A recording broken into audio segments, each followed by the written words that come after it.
Sejam bem-vindos ao Review no Porão. Hoje nós traremos um jogo diferente, um jogo de tabuleiro. Então vamos lá para ver o que tem lá no escuro. E o jogo de hoje é Seven Wonders. Vamos para a ficha técnica dele. Seven Wonders foi criado por Antoine Bauza, publicado pela Repos Production na Bélgica. Ele é de 2 a 7 jogadores para pessoa 10 anos ou mais. O tempo de setup dele para montar a mesa é de 5 minutinhos, é rapidinho. E o tempo de jogo dele é 30 minutos. Seven Wonders é um jogo de tabuleiro com mecânica de draft de cartas, que é baseado nas 7 maravilhas do mundo antigo. Há expansões que colocam outras maravilhas, mas nós estamos só falando da caixa base, vamos colocar assim. Para explicar melhor para vocês, eu vou colocar todos os tipos de cartas e o que elas fazem. Assim eu começo a explicar como se joga Seven Wonders, ok? Então vamos lá. O jogo ele tem cartas que são da cor marrom, que elas produzem matéria-prima bruta, que seriam madeira, minério, tijolo ou barro e pedra. Existem as cartas cinzas, que produzem matéria-prima manufaturada, que são tecido, o vidro e o papiro. Existem as cartas verdes, que são as cartas de ciências. Tem o compasso, a engrenagem e a pedra, ou a tábula escrita. Também temos as cartas vermelhas, que são de militarismo, as cartas azuis, que são de estruturas civis, as cartas amarelas, que são de comércio, e as cartas roxas, que são as cartas de guildas, que tem uma regra meio especial para elas. As cartas roxas elas entram na terceira era e elas geralmente concedem um bônus de pontos de vitória para construções ou ações que foram feitas por você e seus seus adversários, ou para cada adversário dos lados. Todas as cartas têm um custo e eles vão sendo pagos com matérias-primas ou brutas ou manufaturadas, e você pode colocá-las no campo à frente da sua maravilha. O turno basicamente você vai pegar uma mão de cartas, geralmente são 7 cartas no início de cada era. O jogo é dividido em 3 eras. Na primeira era você vai pegar uma mão de 7 cartas, vai escolher uma carta e tem 3 opções para fazer com ela. A primeira é usar a ação que você vai revelar, seja colocar uma matéria-prima ou montar alguma estrutura pagando o custo de matéria-prima que você tenha. Você pode também, se tiver como pagar o custo, montar uma parte de sua maravilha. As maravilhas, que são as tabuletas maiores, vão estar agora no vídeo, são divididas em 3 porções. Cada uma delas pode ser montada independente da era, colocando-se uma carta virada para baixo e pagando o custo dela. Ou também, com a carta que você escolheu da sua mão, você pode descartá-la para conseguir dinheiro, 3 moedas. Após a escolha e resolução do que aconteceu com a carta, você pega o restante das cartas e passa para a pessoa à sua esquerda na primeira era, à sua direita na segunda era e volta a ser a sua esquerda na terceira era. E você recebe uma nova mão de cartas, agora com 6 cartas, vindo da direita para a esquerda, vindo para você. Todo o jogo continua assim até que sobrem 2 cartas nas mãos de todos os jogadores. Aí acontece um processo diferente, que é que você vai escolher uma carta, deixar ela virada para baixo para revelar e fazer o efeito ou qualquer outra escolha que você tenha feito. A última carta é descartada, é colocada numa pilha de descarte no meio da mesa. Algumas cartas elas podem apresentar alguns nomes bem pequenos do lado direito, bem no canto direito da carta, como está aí no vídeo para vocês. Elas permitem que na próxima era, ou na era seguinte, qualquer construção que esteja escrita ali e vier para sua mão, ela pode ser descida de graça. Isso chama-se encadeamento de construção. No exemplo até que temos aqui, o apotecário pode construir os estábulos numa próxima era, quanto à enfermaria. Caso você esteja com a enfermaria, por exemplo, você pode deixar na virada e na hora de revelar, você declara que você tem o apotecário, que é o passo anterior, e coloca a carta em cima sem pagar o custo dela. Mas só funciona com cartas que tem essa marcação no canto direito, bem pequenininha ali. O que agiliza muito a construção de algumas coisas e faz a estratégia ganhar solidez. O jogo é simples, o jogo é tranquilo para se jogar E o legal dele é que não tem uma maneira correta de ganhar.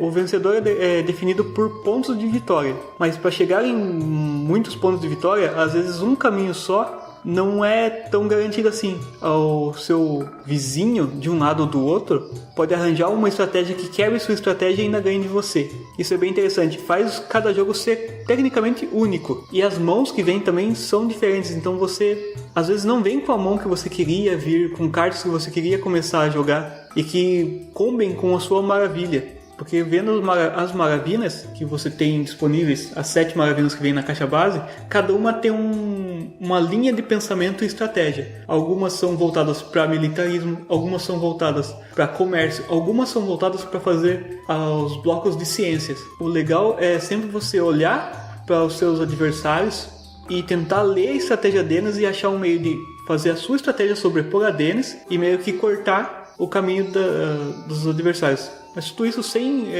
o único conflito que há, e ele não é nada muito incrível, no final de cada era, o militarismo é comparado, o seu número de cartas de militarismo é comparado com os dos vizinhos. Se você tiver mais cartas de militarismo, você ganha pontos militares de vitória. Seu vizinho ganha pontos negativos. Caso haja empate, nenhum dos dois ganha nada. O único conflito declarado que há no jogo é esse. E é muito interessante porque cria uma tensão. Eu quis trazer Seven Wonders porque eu acho que é um jogo muito inspirado, né? Muito legal. Porque toda a simplicidade dele, ele não tem regras complexas, ele não tem cartas com texto gigante. Não, a maioria das coisas são ícones e você entende muito bem. O manual explica muito bem o que acontece com cada ícone, o que significa cada ícone e quando pode ser usado ou não cada ícone. E o jogo fica mais interessante quanto há mais jogadores. Com 2 jogadores é uma variante do jogo base. Existe o Seven Wonders Duels, que é um jogo dedicado a 2 jogadores, melhora bastante a experiência, só que não é um jogo spin-off fechado para 2 jogadores. O Seven Wonders pode ser jogado com 2 jogadores, só que tem uma variante que eu pessoalmente não gosto tanto. Eu acho que 3, 4, até os 7 jogadores estarem tentando fazer sua maravilha, sua cidade, seu reino ser o maior, é muito mais interessante. Considerações finais, pessoas. Seven Wonders eu tô aqui babando ovo no jogo. O jogo é muito bom mesmo. Toda a ideia de trazer a temática das 7 maravilhas é muito bem tratada. As estruturas que você tem para poder fazer o jogo andar são muito interessantes. As mecânicas que você vai pegando, as famosas manhas, que você vai pegando para cortar a estratégia dos amiguinhos do lado e do outro, também são muito interessantes. E ele tem muitos caminhos para a vitória. Isso é muito legal. Não existe o caminho marcado, que dá muito rejogo. Você joga muito mais porque tem muitas maneiras de você vencer. Ele não vai ficar um jogo monótono que você fazer estratégia vencedora, acabou, ninguém consegue alcançar você, não. Às vezes o jogo é ganho por 1 ponto, por 2 pontos, e o primeiro, o segundo, o terceiro estão muito próximos. É muito interessante, é um jogo bem equilibrado. Não é à toa que ganhou vários prêmios desde o lançamento até hoje. É considerado, tá no top 10 de jogos de várias listas de board game pelo mundo. É muito bom mesmo, cara. Se puderem, o preço dele tá médio para todos os jogos de tabuleiro que existem por aí, tá na média. E pelo tempo de jogo e pela rejogabilidade dele, eu acho que compensa. Existem expansões também, que são Seven Wonders Duels, o Seven Wonders Cities, Seven Wonders Leaders e o Wonder Pack. Esses são expansões oficiais.